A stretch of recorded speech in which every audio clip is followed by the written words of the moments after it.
गाडेकर साहेब, बोर्डेजी, भावी आणि इतर सर्वच पदाधिकारी हे या ठिकाणी उपस्थित आहेत। आज पत्रकार परिषद घेण्याचा मुख्य विषय म्हणजे गेले 2 दिवस राज्याच्या राजकारणामध्ये जो रमीचा डाव मानला गेलेला आहे त्या संदर्भाने ही पत्रकार परिषद आम्ही आयोजित केलेली आहे। वंचित बहुजन आघाडीची ही आग्रही आणि ठाम मागणी आहे की कृषी मंत्री कोकाटे यांचा मुख्यमंत्र्यांनी तात्काळ राजीनामा घ्यावा। महाराष्ट्राचं जे विधान भवन आहे या विधान भवनामध्ये महाराष्ट्र सरकार नावाचा एक गेम सुरू आहे की काय अशी शक्यता किंवा अशी शंका आता जनतेला यायला लागलेली आहे। कारण महाराष्ट्राच्या राजकारणाचं गांभीर्य धुळीस मिळवणाऱ्या अनेक घटना या सातत्याने घडत आहेत आणि त्या घटनांमधला कळस हा कृषी मंत्र्याने सभागृह सुरू असताना जिथे राज्याच्या जनतेच्या जगण्या मरण्याच्या प्रश्नावरती सरकार निर्णय घेतं अशा विषयाशी संबंधित चर्चा सुरू असताना हे महाशय त्या ठिकाणी बसून रमी नावाचा गेम खेळत होते। आता तो रमी असेल, डमी असेल किंवा आणखी कुठला असेल, पण ते पत्ते खेळत होते किंवा जुगार खेळत होते हे आपण सगळ्यांनी बघितलेलं आहे। गेले 2 सकाळी राज्यात त्यांनी पत्रकार परिषद घेतली मुंबईमध्ये आणि पत्रकार परिषदेमध्ये पुन्हा ते असं म्हणालेत की मी खेळत नव्हतो, मी स्किप करत होतो, माझ्या याच्यामध्ये काही ते नव्हतं, पॉपअप झाला, स्किप होत नव्हता वगैरे अशी अनेक कारणं त्यांनी त्या ठिकाणी देण्याचा प्रयत्न केला। त्या पत्रकार परिषदेच्या लाईव्हच्या खाली मी कमेंट्स बघत होतो लोकांच्या। त्या एकाने अतिशय चपकल कमेंट केली आहे, ते म्हणाले की मला रमी खेळताच येत नाही, मी खेळत नव्हतो। तर खाली कमेंट आलेली काय खोटं बोलता राव तुम्ही, तर उघड उघड एक्का टाकला। म्हणजे जनतेने हे पाहिलं यांनी कुठला पत्ता खेळला। आता तंत्रज्ञान इतकं विकसित झालेलं आहे की अंतर जरी असलं तरी झूम करून, तुम्ही बसा ना, झूम करून ते काय करतायत त्याच्यावरती लक्ष ठेवता येतं। महाराष्ट्र शासनाचा कारभार हा लिटरली मोबाईल गेम सारखा झालेला आहे। काही आमदारांचे कार्यकर्ते तिथं पबजी सारखी मारामारी करतायत आणि हे महाशय तिथं रम्मी खेळतायत। आज महाराष्ट्रामध्ये शेतकऱ्यांना अनेक प्रश्न भेडसावत आहेत। मराठवाड्यामध्ये आपल्या जिल्ह्यामध्ये जर या ठिकाणी बघितलं तर खताचा तुटवडा हा सगळ्यात गंभीर प्रश्न आहे। या प्रश्नावर सरकार काय करतंय, या प्रश्नावर सरकारची काय भूमिका आहे, हे प्रश्न कसे सोडवले जाणार आहेत या संदर्भात काम करण्यापेक्षा, या संदर्भात कारवाई करण्यापेक्षा सरकार जर का सभागृहात बसून गेम खेळत असेल तर यांना जनतेच्या प्रश्नाशी किती घेणं देणं आहे, हे किती गंभीर आहे हे या ठिकाणी दिसतंय। त्यामुळं आजपर्यंत अनेक गोष्टी या दुर्लक्षित केल्या गेलेल्या आहेत, माणूस म्हणून आपण समजून घेतलेल्या आहेत। आपण विधानसभेत असेल, लोकसभेत असेल अनेक जणांना डुलक्या मारताना पाहिलेले, पण जनतेने कधी असं म्हटलं नाही की याचा राजीनामा घ्या। कारण लोक समजून घेतात ठीक आहे, रात्र रात्र जागरण होतं, अनेक जनतेच्या विकासाचे जे काही प्रकल्प चालतात त्याच्या वाटाघाटी यांच्या रात्र रात्र चालत असतात। त्याच्यामुळे यांना त्या सगळ्या व्यवहारासाठी जागावं लागतं, यांना झोप मिळत नाही, त्यामुळे एखादी डुलकी येऊ शकते असं म्हणून लोक त्याच्याकडे दुर्लक्ष करतात। पण तुम्ही जागे असताना, तुम्ही शुद्धीत असताना, तुम्ही व्यवस्थित असताना तिथे कारभारावरती लक्ष देण्याऐवजी तुमच्या खात्याशी संबंधित नसेल मात्र जनतेशी संबंधित आहे, तुम्ही लोकप्रतिनिधी म्हणून तिथे सभागृहात गेलात, एखादं खातं तुमच्याकडे दिलं म्हणजे बाकीचे विषय तुमचे संपले असं होत नसतं।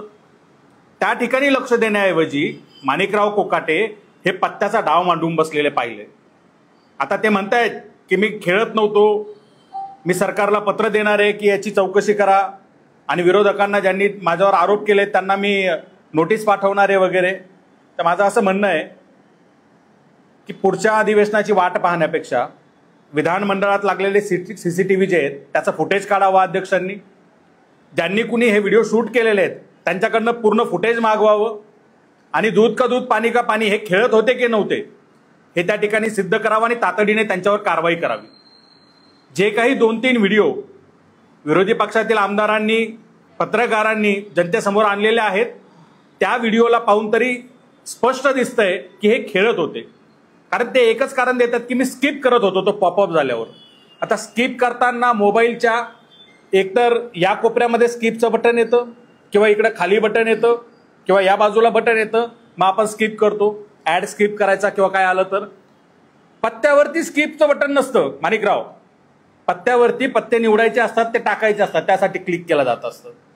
त्यामुळं जनतेला तुम्ही मूर्ख बनवताच आहात, वेड्यात काढताच आहात, पण इतकं उघड उघड त्याचा पुरावा समोर आल्यानंतरही खोटं बोलणं जे काही सुरू आहे ते त्यांनी थांबवलं पाहिजे. आजपर्यंत कृषी मंत्र्यांनी, राजकीय नेत्यांनी या देशात दुधाच्या क्षेत्रातली श्वेतक्रांती केली, पिकांच्या संदर्भातली हरित क्रांती केली. दुर्दैवानं महाराष्ट्रात आज जुगार क्रांती केली जाते असं म्हणायची वेळ आलेली आहे. त्यामुळं अशा पद्धतीनं त्या ठिकाणी बसून जुगाराचा डाव मांडणाऱ्यावरती तातडीने कारवाई केली पाहिजे, त्यांचं मंत्रिपद काढून घेतलं पाहिजे आणि त्या पदावरती ज्याला शेतीच्या प्रश्नाची जाण आहे, शेतकऱ्यांबद्दल आस आहे आणि ज्याची गांभीर्याने काम करण्याची तयारी आहे असा माणूस त्या ठिकाणी बसवला पाहिजे, अशी वंचित बहुजन आघाडीची भूमिका आहे. आपण आता प्रश्न विचारू शकता.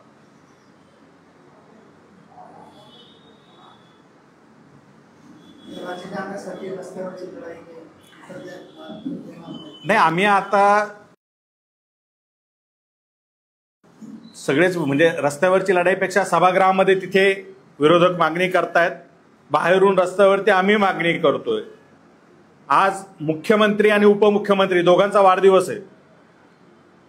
जनतेने त्यांना शुभेच्छा दिलेल्या आहेत, शेतकऱ्यांनी त्यांना शुभेच्छा दिलेल्या आहेत. रिटर्न गिफ्टमध्ये त्यांना हा राजीनामा देऊन टाकावा आणि एखादा सक्षम, कार्यक्षम आणि गंभीर असलेला व्यक्ती त्यापदी बसवावा, ही आमची भूमिका आहे.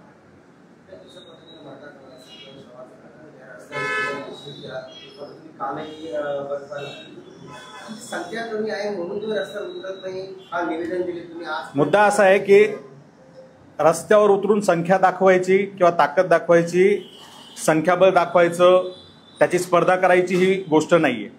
ज्या ज्या क्षणाला रस्त्यावरची लढाई लढायची असते त्यावेळेला वंचित बहुजन आघाडी ती लढते आणि वंचित बहुजन आघाडी इतकं रस्त्यावरची लढाई दुसरा कुठलाही पक्ष लढत नाही जितक्या ताकदीने आम्ही लढतो. माझं म्हणणं आहे की मुख्यमंत्र्याची सुद्धा आम्ही याच्यावरची प्रतिक्रिया पाहिली. त्यांनी हे मान्य केलंय की हे चूक आहे. माणिकराव त्या ठिकाणी पत्त्याचा डाव मांडून बसले होते मोबाईलमध्ये, हे चूक आहे हे मुख्यमंत्र्यांनी सांगितलं. पण केवळ चूक आहे म्हणून तुम्ही थांबणार आहात का? म्हणजे जनतेने रस्त्यावर उतरायचं, जनतेने स्वतःवरती केसेस करून घ्यायच्या आणि तुम्ही वाचवणार कुणाला आहात? सभागृहात बसलेल्या, पत्ते खेळत बसलेल्या एका व्यक्तीला वाचवणार आहात का? त्यामुळे जरा सरकारचं चारित्र्य आम्हाला तपासू द्या ना. आम्ही तर रस्त्यावरची लढायला कायमच तयार असतो, तो मुद्दाच नाहीये.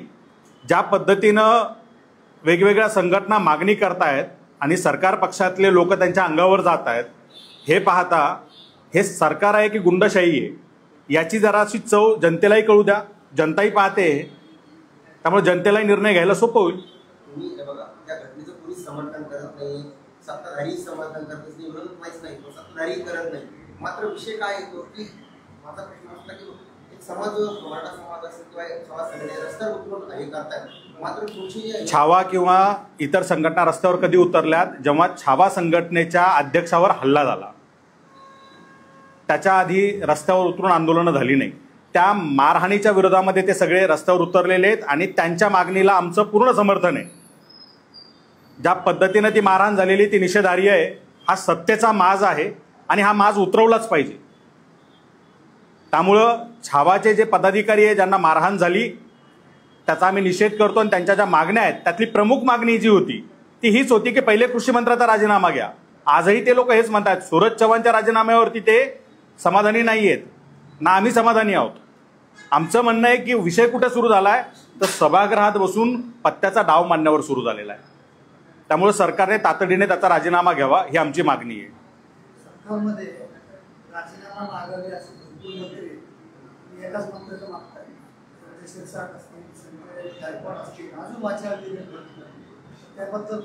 नाही, आता तसं पाहिलं तर या सरकारचाच राजीनामा मागितला पाहिजे, कारण हे सरकारच मुळात चुकीच्या पद्धतीनं आलेलं आहे. त्याच्यावर अनेक आक्षेप आहेत आणि त्याची न्यायालयीन लढाई आम्ही लढतोय.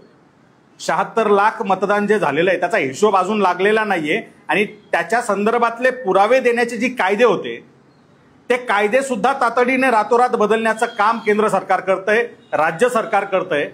त्यामुळे ती लढाई प्रामाणिकपणे, नेटाने, न्यायालयीन मार्गाने रस्त्यावर सगळ्या पातळ्यांवरती वंचित बहुजन आघाडी लढते. या सरकारला या सत्तेत बसण्याचा अधिकार नाहीये, पण आता हे सरकार सत्तेत बसलेलं आहे आणि त्यातलं कोणी ना कोणी काही ना काही करतंय. त्यामुळे त्या संदर्भानं आमच्या या भूमिका त्या व्यक्तीशी निगडीत आम्ही या ठिकाणी मांडतोय. आज शेतीचा प्रश्न बिकट आहे. शेतकरी आत्महत्या आजही राज्यामध्ये सुरू आहेत. शेतीच्या संदर्भातली कामं आज सुरू आहेत आणि त्याच्या अडचणी असताना कृषी मंत्री जर पत्ते खेळत असेल तर माझं म्हणणं की इतर कुठल्यापेक्षा प्रायोरिटीने पहिले या व्यक्तीला घरी पाठवलं पाहिजे.